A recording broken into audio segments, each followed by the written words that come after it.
Not every gun is a smart buy. Some are just plain disasters. From overpriced gimmicks to jam-prone nightmares, these are the guns that make you wonder, who thought this was a good idea?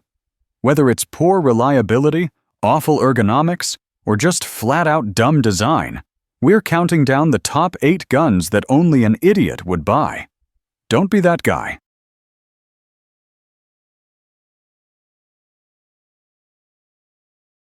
8.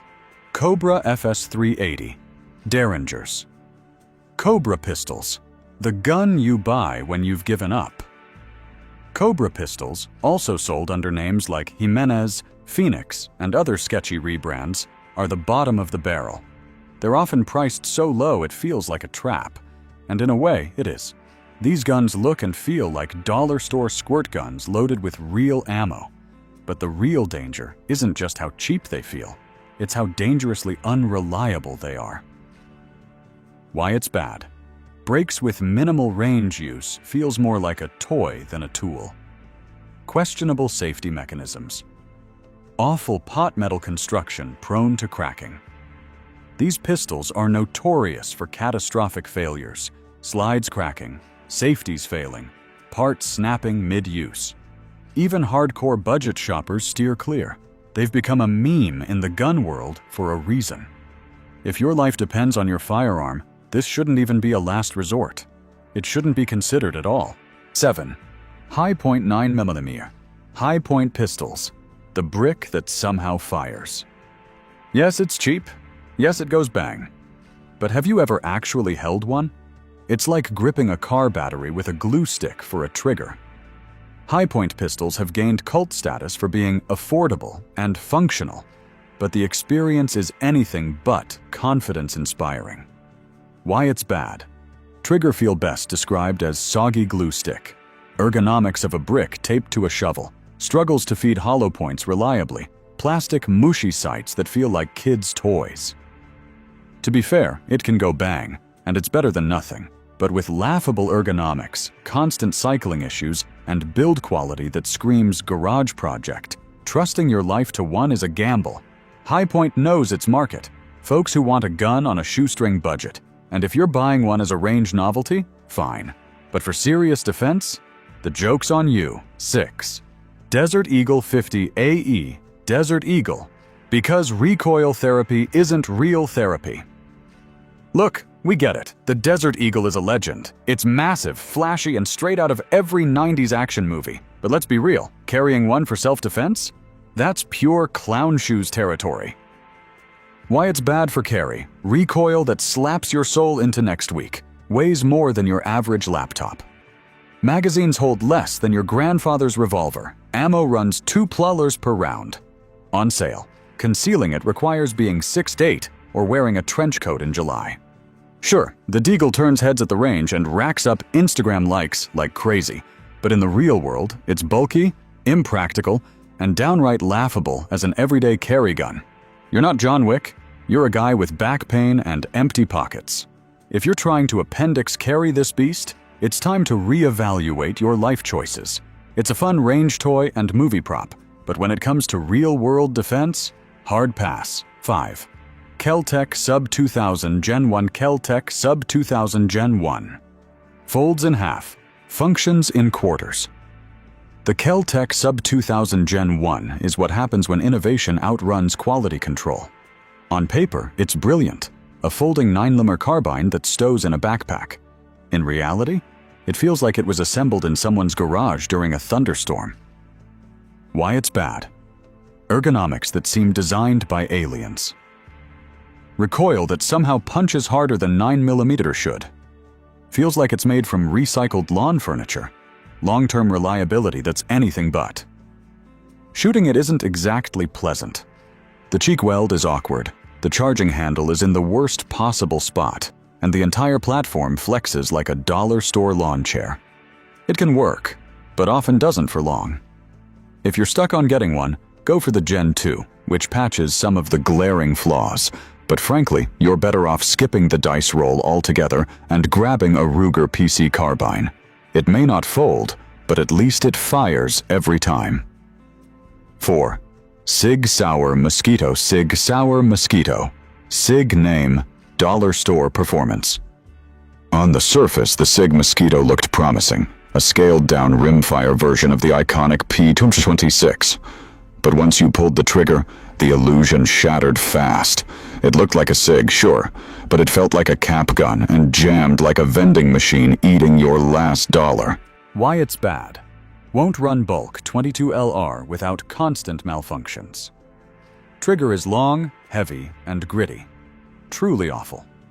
Controls feel flimsy and toy-like stovepipes, failures to feed, and light strikes galore. The Mosquito turned off even the most loyal Sig fans. It required premium ammo to function halfway reliably, defeating the purpose of a .22 trainer entirely.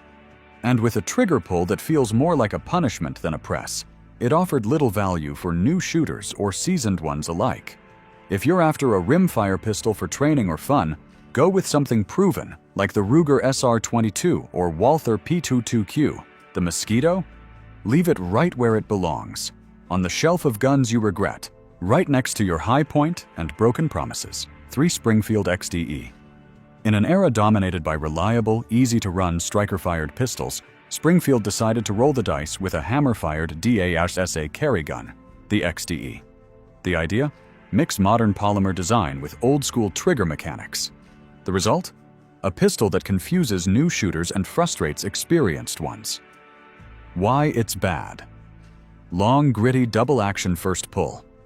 Sloppy and inconsistent reset, grip texture that gets worse under stress. SA system adds unnecessary complexity for carry. While some may appreciate the manual safety and decocker, most find the learning curve steep and the payoff minimal. The XDE demands trigger discipline and constant training to master, a tall order when striker-fired guns like the Hellcat, P365, and Glock 43X exist.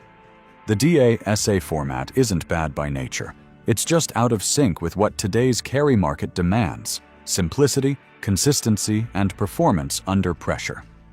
Buying an XDE in 2025 is like choosing a flip phone in the smartphone era.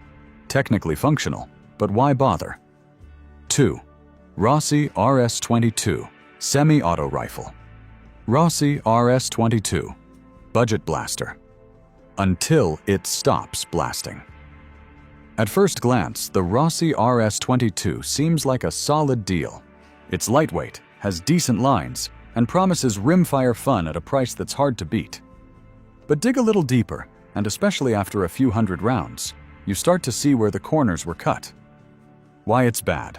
Frequent feeding and ejection issues, especially with bulk ammo. Build quality feels cheap and hollow. Factory sights are often misaligned out of the box. Poor aftermarket support compared to more proven rimfire platforms. It's the kind of rifle that almost earns your trust until it chokes halfway through a mag or throws rounds off target because the rear sight drifted. For casual plinking, it can be okay, but it's not a rifle you grow with or rely on. Parts wear faster than they should, and upgrades are few and far between. Want a .22 you can count on?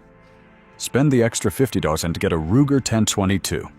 It's built like a tank, shoots straight, and actually lasts. Jimenez. JA380. JA9. Jimenez Arms. The worst gun still. Barely. Legal. If there were a basement under the bottom of the gun world, Jimenez Arms would be living in it. These pistols are the poster child for Saturday night specials. Cheap, unreliable, and downright dangerous. Made from pot metal and corner cutting, they're more of a liability than a firearm. Why it's bad. Zinc alloy slide is prone to cracking and catastrophic failure. Constant failures to feed, fire, and eject. Safety design so poor it should come with a warning label. Slide and firing pin can literally snap mid-shot. Even the ATF and multiple states have tried to shut them down over safety concerns and shady business practices. These pistols aren't just bad, they're borderline criminal in quality. They're known to break under light use, misfire randomly, and in some cases injure the shooter. There are bad guns, and then there's Jimenez. If your buddy says he just picked one up, don't congratulate him. Stage an intervention. For the love of safety, spend just a little more and get literally anything else. And there you have it, 10 of the worst guns that somehow still find their way into shopping carts and gun safes in 2025. Whether it's catastrophic failures, horrific ergonomics, or just plain bad design, these firearms prove that not everything that goes bang is worth your hard-earned cash. If you value your safety, reliability, and the integrity of your trigger finger, do yourself a favor. Avoid these disasters in gun form. Owning a firearm is about trust, and with these, you're gambling with garbage. There are plenty of solid, affordable guns on the market today. These just aren't them. Got a horror story with one of these clunkers? Or maybe you still swear by your high point like it's the hill you're willing to die on? Drop it in the comments. We want to hear your wildest experiences. If you found this video helpful or painfully accurate, smash that like button, subscribe to Gun Savvy, and hit the bell so you never miss a no-nonsense firearms breakdown. Until next time, stay safe, stay smart, and keep your trigger discipline sharper than your aim.